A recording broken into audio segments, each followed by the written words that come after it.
Welcome back to K-Nation. We got to talk about the defending national champions, Kansas basketball. And Lainey, we got the perfect guest for that. We do. Shreyas Laddha from the KC Stars joining us now. He's newer to the KU beat, so welcome to the area. Thanks for having me. Of course. So you are newer to the beat. What do you think about this KU men's basketball team? Kind of being on the outside looking in, not like a lot of us who have been rooting for KU for a while. Yeah, absolutely. I think they're a really good team. They have some clear flaws, though, as we've seen in the last couple of games. I've been really impressed with their ability to really be a number two team in the nation with 5 guys leaving. Last year they come in and they have a lot of young guys who've stepped up, like KJ Adams. But there are some clear deficiencies. They play undersized. They don't have a big off the bench they can count on. And, I think they're going to be in for a battle the next couple of weeks. Yeah, the past couple of weeks have already been a battle for them, too. So I think with Kansas and Kansas basketball fans, they don't lose very often. So they lose 2 games in a row. They might be ready to hit the panic button. What would you say to some of those fans who might be maybe freaking out, but they still only have 3 losses and we're in the middle of January? Yeah, I mean, listen, the losses are going to happen. It's conference play. It's normal to lose games like this. I mean, did you expect them to go undefeated in conference play? No. I mean, like, they had these games where they're going down 10, 15. I think Oklahoma, they were down 10. They came back. Oklahoma State, they were down 15. They came back. K-State, they were down 14, they lost overtime. Eventually, it's going to catch up to you. One of the big things with this Kansas team is they have to find a way to play with energy from the get-go. When they don't play with energy from the get-go, it puts them in a hole, and it really takes a lot of energy out of them to come back. And then, they were down 25 on this past game. They come back, make it a 10-point game, and then they just ran out of energy. It's hard to sustain that balance. You get back into the game, and then they run out of gas, and you're already undersized playing against these teams that are bigger and taller and more physical than you.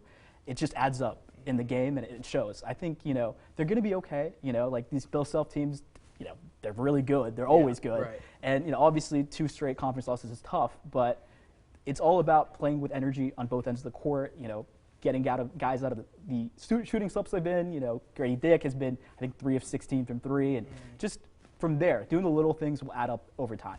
Yeah, it does get exhausting for sure. And this team is full, though, of guys who are stars and can do so much. We've seen Jalen Wilson really go off for the past couple of weeks.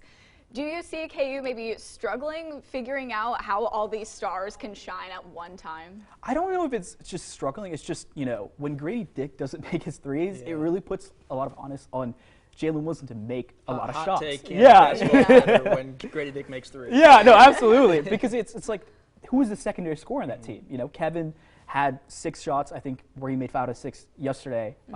And he had a good game, but he's had 5 straight games where he's shooting 32% from the floor. DeJuan is kind of more a facilitator than anything. And KJ Adams finally had his double-digit point streak broken.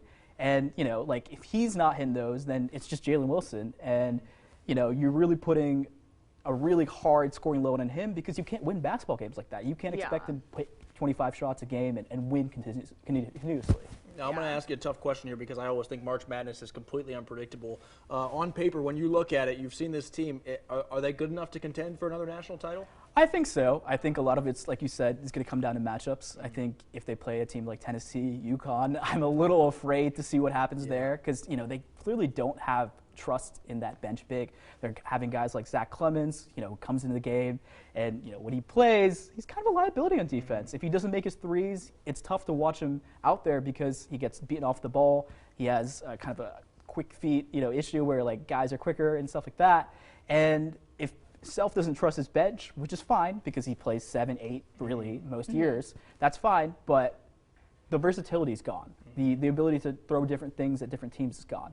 And I think it's just really going to come down to if they can get Grady Dick to be consistent again, KJ Adams can keep up his play, and Jalen Wilson plays the way he's played the last couple games. There we have it. All right, well, thank you so much for joining us and for all of that on the team. Really appreciate it. Thanks for having me. Thanks for your time, man.